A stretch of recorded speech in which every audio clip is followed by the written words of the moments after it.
All right, thank you for coming back. We'll talk about more hot topics, and we'll talk baseball. Brett Laurie getting suspended, just came back yesterday from the 4-game ban, and I don't know, it seemed like a little bit too much, in my opinion. 2 calls by umpire Bill Miller against the Tampa Bay Rays that were clearly balls, not strikes, but yet he gets suspended 4 games. Nothing happens to Miller because of the, I don't know, the umpire union. But basically, what I'm getting at is, did Laurie have a right to be angry in what he did? Oh, absolutely. You know, the first call was close, maybe a ball, maybe a strike. The last one was way out. I could see it. I'd be upset. But you know, Laurie, he got excited. I love his passion. I love athletes with that type of passion, and you can just see the team around him just build on it. You know, threw the helmet in the ground. It could have bounced right, could have bounced left, like throwing a football on the ground. Who knows? Unfortunately, hit the umpire. 4 games. Unfortunately, they have to set a precedent, because if next guy's going to whip a helmet right at the umpire, oh, it was an accident, sorry. So it's, you know, 4 games, unfortunately, went the wrong way when the helmet hit the ground. If it didn't hit the ground, it probably wouldn't have got anything, because it's no different kicking dirt on the umpire. But yeah, unfortunate, but you know, I had to pay the time. So it's the culture of the game, unfortunately. There's a veteran umpire. Laurie hasn't been in the game that long. He starts walking towards first base. It's a strike. You're showing up the ump. The ump says, hey, kid, don't show me up. And that's what happened. And that's what happened more and more. You're going to see these old umpires, they don't like to be shown up. We're not here to watch you, guy in the blue. You know, you're about 50 pounds overweight. You know, who cares? Pick up a bat if you want to be a star in the game. Don't be a star of a game. But should that even, but should that determine what call comes next? Because that was way high. I don't care who you are. That could have been a wild pitch for all you know. He had it in his mind. Call it a strike. He had it in his mind that I don't care where this ball's going, as long as it's not going to the backstop, he's going to be struck out. And that's what that umpire decided. And Laurie knew that. Everybody else knew that in the ballpark. And when he threw him out, that's when Laurie flipped his wig. I loved at the end of the game when the fan threw a beer at him. But the umpire, we don't condone that, by the way, on the show. We don't condone fans throwing at anything. But how can the umpire not see that coming? Like, you know, that kind of tells you. But you know, yeah, I don't condone that either. Should he have been suspended for 4 games, or even suspended at all? Well, I think if the helmet went the other way, it wouldn't have been a problem. The fact that the helmet hit the umpire, I don't think they had a choice. They had to suspend him, because then it sets a precedent. But it's too bad, because, like I said, I love his passion, and the way he's passionate is not ignorant. It's just passionate, right? And he loves being a ball player, and he just loves to work hard, and he shows his energy, and just everybody builds on it. It's just fantastic. But in baseball, is the only sport where umpires actually can go up to the player and tell him you're out and look for an argument. You don't see that in hockey. Imagine a referee going up to the player and waiting for the argument. No, it doesn't happen, but you see it in baseball again and again and again. The umpire will walk towards the dugout waiting for somebody to say something. Well, too bad there's no Mike Scioscia out there, but John Farrell did his best getting tossed out in that game as well. Okay, let's move on to Adam Lind, another Blue Jay.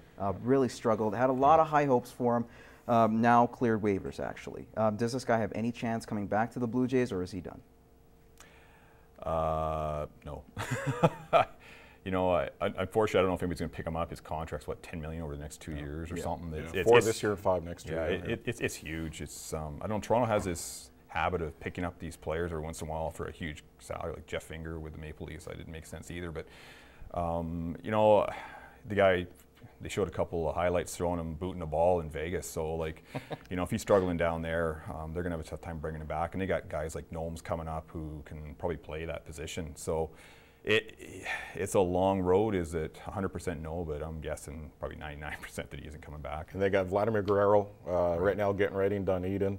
Yeah, I don't know if he'll play first or. Well, they're saying in about 2-3 weeks that he's going to be in the lineup.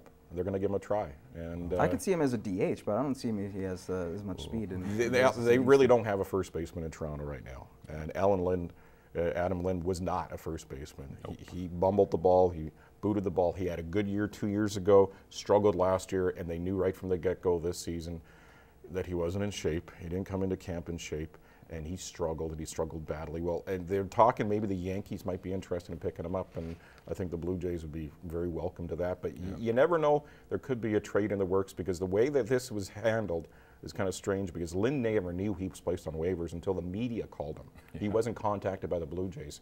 For that reason, I think the Blue Jays have something in the works. Okay, well, I'm sure that's a great way to be told by the media rather than your own team yourself. That helps. All right, let's move on to LeBron James. Stat line, 40 points, 18 boards, 9 assists. Was a beast out there along with helping Dwayne Wade get his game going. He finished with 30 points in the game as well. Well, first of all, what can we say about LeBron? Are the Pacers in trouble? Did they wake up the sleeping giant in LeBron by giving the choke sign and by disrespecting him in Game 3? Yeah, it's sort of like when Clark Gillies played for the Islanders. You let him just go skate around in the ice for a while, and as soon as you hit him once, he wakes up, and it's like poking the bear. LeBron James, same thing. You know, you grab the shirt enough times, you give him an elbow enough times, the bear wakes up, and depends what kind of a mood he's in, he's going to be grumpy. And LeBron woke up, and that could set the tone for the entire rest of the series. And if he comes out strong in the next game, they're done. LeBron's just such a beast, and then you add the other entourage around him. Holy crow! Like it could be lights out for Indiana, unfortunately. Yeah, I'd like to see like how LeBron really did bounce back, but more than anything, you saw Wade have a huge game too. And after what he had in the previous game, a little confrontation with the coach and with other teammates, so nice to see them bounce back. And yeah, the Pacers could be in trouble. Yeah, that's going to be the issue too, because it's going to be a tough task. Now they got 70 points. They scored virtually 70% of the points for this team. Will we see the same thing over? It's tough, but they have to depend on these guys because the bench hasn't really shown up. Haslam did, yes, or on Game 4 rather, with 14 points. But can they shoulder the load for the next 2 out of the 3 games to win the series? Yeah, I don't think they'll have a problem showing the load. I think that, you know, the rest of the team sees that they need to help out, right? But you know, they're focusing on these 2 players, and they're still scoring 70 points. So if the rest of the team shows up, it could be ugly in a hurry. So will the rest of the team show up? I think they will. But if not, the other guys will score 70 points a game, and that'll go. Yeah, like back in the days when the Lakers were rolling, they said, "Oh, just shut down Magic, shut down Kareem, and you'll be okay." Well, it's easy enough to say, but sometimes you can't do it. Yeah. All right. Well, we won't shut you guys down, but we might have to do just for a little bit. We're going to take a quick commercial break. We'll have Over Under next.